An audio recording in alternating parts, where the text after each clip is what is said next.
Eu sentia a névoa densa envolvendo todo o vilarejo de São Bento do Mar como um manto pesado e impenetrável.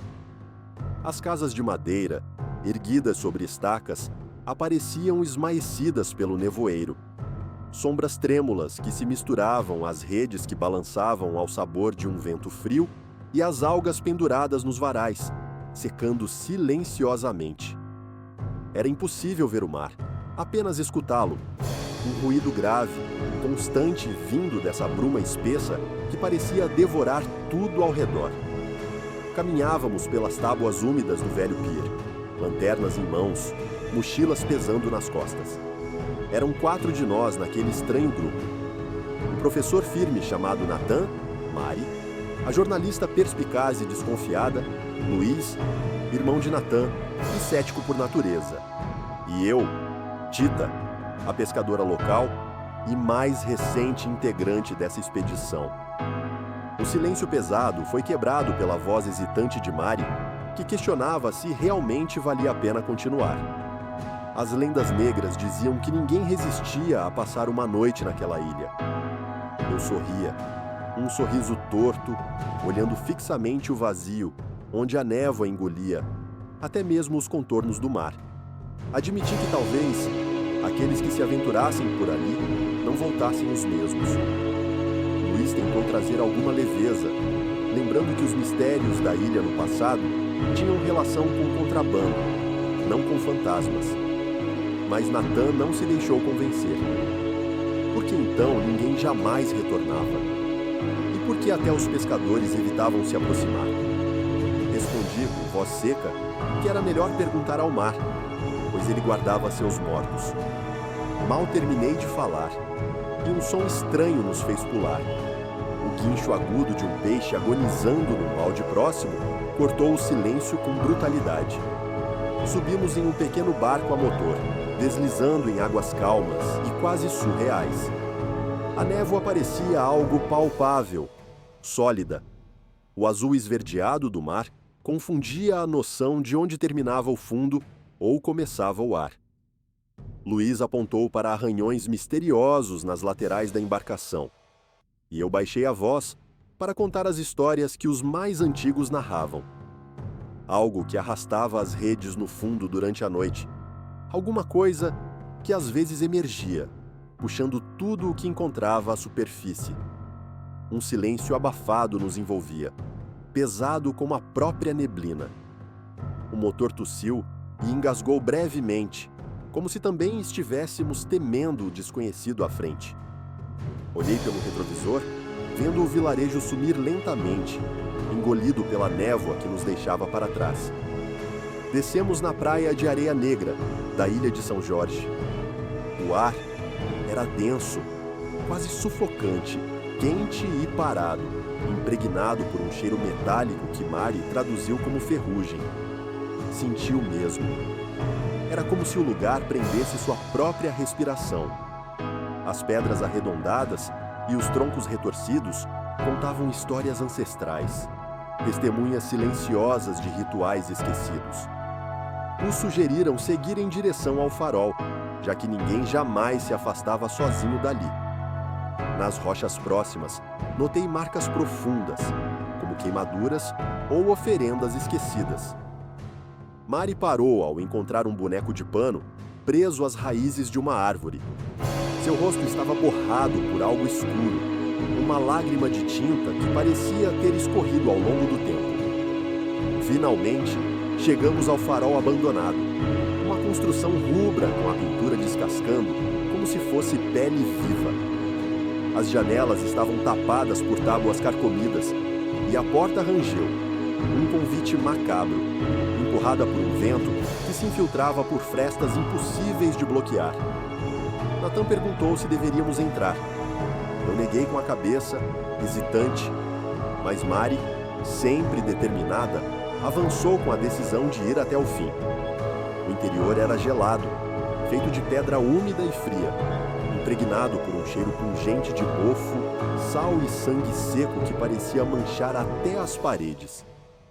A luz das lanternas revelou símbolos horrendos talhados nas paredes.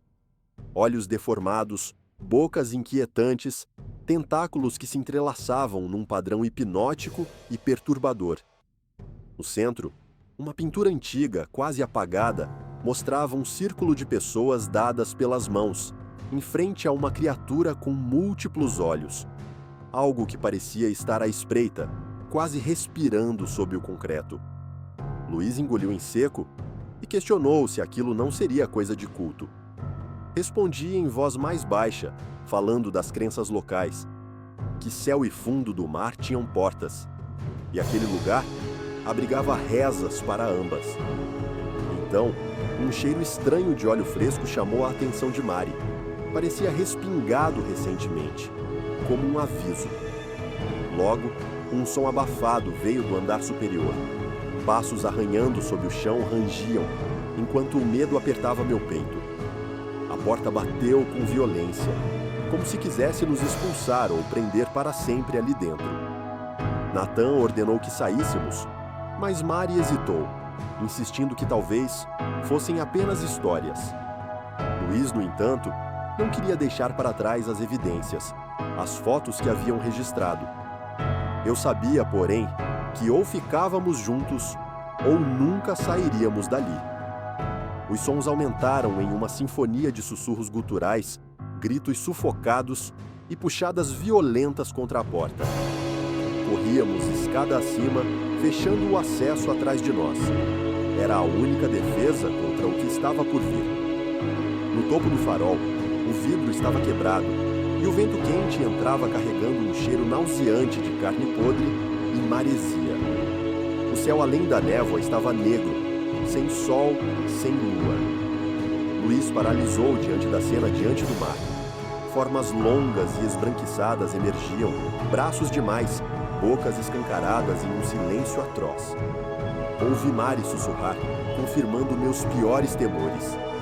Eram a vigília, as figuras que os antigos profetizaram, aquelas que um dia voltariam para reclamar.